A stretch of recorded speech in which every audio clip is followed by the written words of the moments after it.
62세 공기업 차장, 연금만 믿었다가 파산 위기. 부부의 절박한 은퇴 생존기. 은퇴하면 연금으로 어떻게든 살 수 있겠지. 많은 분들이 이렇게 생각하시더라고요.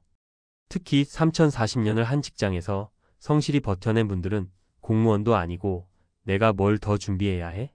하고 생각하죠. 그런데 안타깝게도 연금만 믿고 아무 대비 없이 은퇴한 순간부터 진짜 위기가 시작되는 분들이 생각보다 많습니다. 특히 부부 둘 중 한 사람이라도 병치레를 하거나 예상치 못한 지출이 생기면 그동안 쌓아둔 퇴직금은 순식간에 사라지고 마는 게 현실이에요. 오늘은 62세 공기업 차장으로 정년퇴직한 한 남성과 그 아내가 겪은 은퇴 후 생존기를 중심으로 왜 연금만 믿은 은퇴가 위험한 선택이었는지, 그리고 지금이라도 늦지 않은 준비 방법에 대해 이야기해 보려 합니다. 사례 1. 정년퇴직 평생 안전이라는 착각. 이분은 62세까지 공기업에서 근무한 차장이었습니다. 회사에서는 꽤 안정적인 위치에 있었고 퇴직 후에는 국민연금과 퇴직연금, 그리고 소액의 개인연금까지 총합월 190만 원 정도가 들어왔죠. 처음엔 이렇게 생각했대요. 우리 부부는 소비가 적은 편이니 충분히 살아갈 수 있겠지? 그런데 정작 퇴직하고 나니 지출이 오히려 늘었습니다. 첫 번째는 병원비였어요.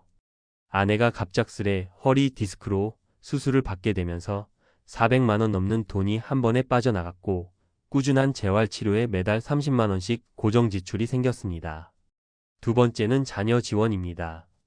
이미 결혼한 자녀가 있었지만 둘째가 회사에서 퇴사 후 재취업을 못해 한두 달만 도와달라며 손을 벌리기 시작했죠. 그렇게 자녀에게 흘러간 돈만 해도 800만 원이 넘었습니다. 그리고 마지막, 바로 물가 상승이었습니다. 생각보다 물가가 너무 빠르게 오르면서 식비, 공과금, 관리비가 5년 전에 비해 월 30만 원 넘게 늘었죠. 그 결과 퇴직 3년 만에 생활비가 연금으로는 턱없이 부족해졌습니다. 퇴직금도 거의 바닥이 났고요. 결국 아내는 마트에서 계산 아르바이트를 시작하고 본인은 공공기관의 시니어 인턴에 지원했지만 경쟁률이 너무 높아 번번이 떨어졌습니다. 사례 2. 우리는 돈 많이 안 써요 라는 자기위안. 이 부부처럼 말하는 분들 많아요. 우린 씀씀이가 작아서 괜찮아. 외식도 자주 안 해, 여행도 잘 안 가. 그런데 막상 은퇴하고 시간이 많아지면 생각보다 외출이 늘고 건강검진이나 작은 질병으로 병원에 들르는 횟수도 증가합니다. 또 하나 간과하기 쉬운 게 집수리나 가전제품 교체 등 일시적인 지출이에요. 이분도 퇴직 2년 차에 집 보일러가 고장나고 냉장고가 말썽을 부리면서 갑자기 수백만 원이 빠져나가 깜짝 놀랐다고 해요. 여기에 정부 지원제도에 대한 정보가 부족하다 보니 혜택 받을 수 있는 복지제도도 활용하지 못한 채 스스로 감당하고 있었죠. 연금만 있으니 괜찮다는 그 믿음이 결국 큰 함정이었던 셈입니다. 사례 3. 일이 없는 하루가 이렇게 무서울 줄 몰랐어요. 사실 이분이 가장 크게 힘들었던 건 경제적인 문제보다 정체성 상실이었어요. 62세까지 차장님 소리 들으며 살았는데 갑자기 아무런 역할도 없는 하루가 반복되니 내가 쓸모없는 사람이 된 건가? 라는 생각이 들기 시작한 거죠. 거기에 아내도 점점 지쳐갔습니다. 남편이 의욕 없이 하루 종일 소파에 누워있고 말수가 줄어드니 가정 분위기도 무거워졌고 부부 갈등도 커졌어요. 은퇴를 앞두고 많은 분들이 쉬고 싶다, 드디어 자유다라고 말하지만 막상 목표도 없이 쉬는 시간은 오히려 사람을 무너뜨립니다. 심리학적으로도 정체성 상실은 우울감과 자존감 하락의 가장 큰 원인 중 하나로 알려져 있습니다. 지금이라도 늦지 않은 3가지 준비. 이제 정리해 볼게요. 은퇴 후 파산 위기를 막기 위해 지금 당장이라도 해야 할 준비는 다음 3가지입니다. 연금은 기본일 뿐 보조 수입원을 꼭 준비하자. 자격증, 시니어 맞춤형 일자리 혹은 유튜브, 블로그 같은 온라인 부업도 충분히 가능합니다. 연금으로는 기본 생활비만 감당하고 여유 자금은 내가 벌자는 생각이 필요해요. 지출은 줄이기가 아니라 계획하기가 핵심이다. 무조건 아끼는 게 능사가 아니에요. 집수리, 병원비, 자녀 지원 같은 비정기 지출을 미리 리스트업하고 준비해야 해요. 그리고 지역 복지 혜택, 정부의 시니어 지원 사업도 적극적으로 찾아보고 활용하세요. 1. 건강, 관계 이 세 가지는 함께 챙겨야 한다. 하루 1시간이라도 나를 필요로 하는 일에 참여하세요. 건강은 체력보다 꾸준함이 답입니다. 걷기, 가벼운 운동부터 다시 시작하세요. 배우자, 친구, 지역 커뮤니티와 연결된 삶은 외로움을 막아주는 최고의 안전망입니다. 마무리하며 연금이 있어서 괜찮을 줄 알았어요. 이 한마디가 우리 사회의 은퇴자들이 얼마나 불안정한 기반 위에서 살아가는지를 보여줍니다. 연금은 어디까지나 기본입니다. 지금부터라도 내 인생 이막을 위한 설계는 스스로 준비해야 합니다. 당신의 은퇴는 아직 끝난 게 아닙니다. 지금이야말로 진짜 살아있는 삶을 위한 시작입니다. 전문가 칼럼 62세 공기업 차장, 연금만 믿었다가 파산 위기. 은퇴 설계 전문가가 말하는 진짜 문제. 많은 분들이 저를 찾아오실 때 이렇게 말씀하십니다. 공기업 다니다가 정년퇴직했어요. 연금도 나오고 큰 빚도 없고요. 그냥 조용히 살려 해요. 하지만 저는 그분들의 표정을 보면 압니다. 막연한 불안감이 있다는 것을요. 그리고 대부분은 이렇게 말합니다. 연금만으로 살 수 있을 줄 알았는데 생각보다 힘드네요. 오늘은 실제 상담 사례 중 하나인 62세 공기업 차장의 사례를 토대로 왜 많은 은퇴자들이 연금만 믿었다가 위기를 맞는지, 그리고 은퇴 설계에 반드시 포함돼야 할 핵심 요소 3가지를 이야기해 보려 합니다. 사례로 보는 은퇴 후 재정의 진실. 우리는 단순히 돈을 쓰는 게 아니라 예측 못한 상황에 무너진다. 어씨는 62세까지 공기업에서 근무한 차장 출신입니다.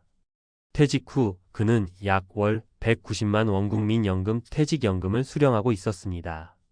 겉보기에 부족함 없는 생활처럼 보였지만 은퇴 3년 차에 들어서면서 생활비가 턱없이 부족해졌고 결국 부인은 마트 계산대 아르바이트를 시작했습니다. 무슨 일이 있었던 걸까요? 비정기 지출의 압박. 아내의 허리 디스크 수술로 약 400만 원의 병원비, 이후 월 30만 원의 재활치료비가 발생했습니다. 집 보일러, 냉장고 교체 등 예상치 못한 생활설비 비용이 한 번에 수백만 원씩 빠져나갔습니다. 가족 부양의 지속성. 30대 자녀의 재취업 지원으로 인해 생활비 지원이 수개월간 지속되었습니다. 한두 달만 도와달라는 말이 1년이 됐고 약 800만 원 이상의 지출이 자녀에게 흘러갔습니다. 물가 상승. 최근 5년 사이 소비자 물가가 꾸준히 상승하면서 어씨 부부의 생활비는 처음 예상한 월 160만 원, 실제 월 210만 원으로 늘어났습니다. 이처럼 은퇴 후 가계 경제는 생각보다 빠르게 무너질 수 있습니다. 연금은 기본 생활비조차 보장하기 힘든 경우가 많다는 점, 그리고 불규칙한 변수들의 무방비로 노출될 수 있다는 점을 간과해서는 안 됩니다. 연금은 기본, 그 외 준비가 노후의 질을 결정한다. 1.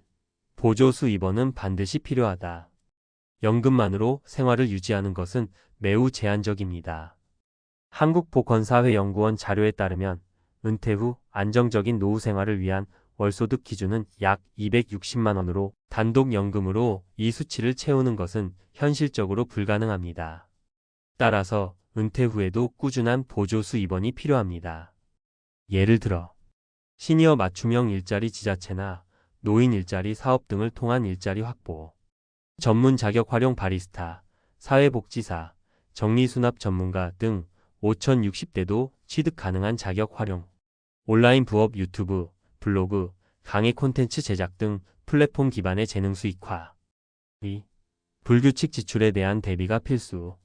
은퇴 설계 시 가장 간과되는 부분이 바로 비정기 지출 항목입니다. 예 병원비, 자녀 지원, 가정교체, 각종 수리비, 경조사 등.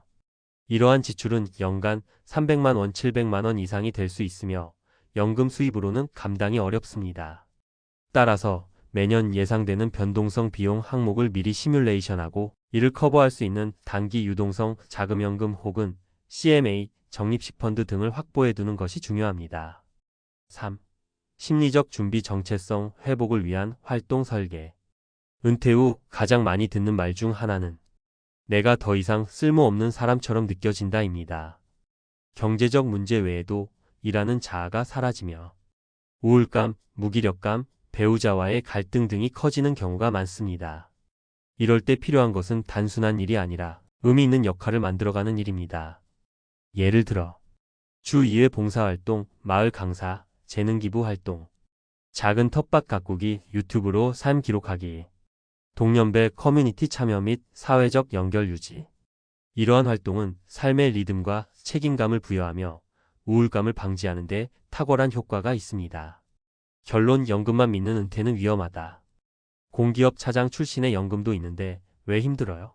라는 질문은 이제 의미 없습니다.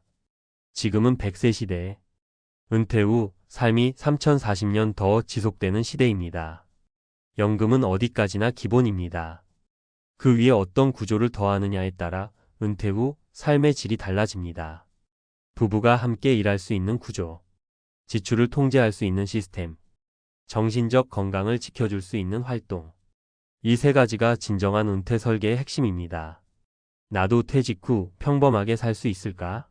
라는 불안이 든다면 지금 이 순간부터라도 준비하십시오. 은퇴는 끝이 아니라 새로운 삶을 설계해야 하는 시작이니까요.